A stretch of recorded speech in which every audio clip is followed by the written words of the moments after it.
Mais uma vez eu estou aqui, sozinho. Leandro e Leonardo, 1992, uma das canções mais bonitas da dupla também, que se chama Fim de Semana Sem Você.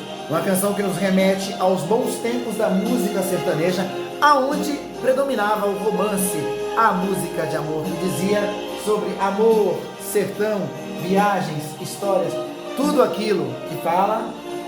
Mais uma vez eu estou aqui, linda, né?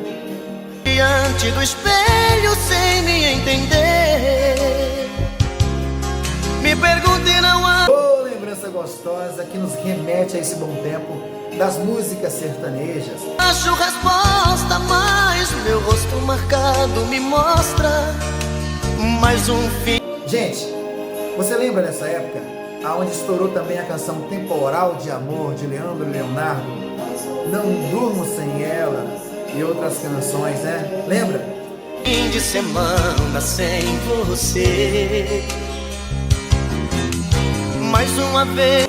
Um álbum que nos convida a cantar, a voltar no tempo. Eu estou aqui,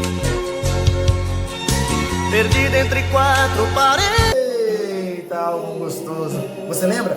Compartilha, escreve aqui nos comentários, porque por aqui estamos conectados sempre nas boas músicas. Nos convida a cantar, né? Olha lá.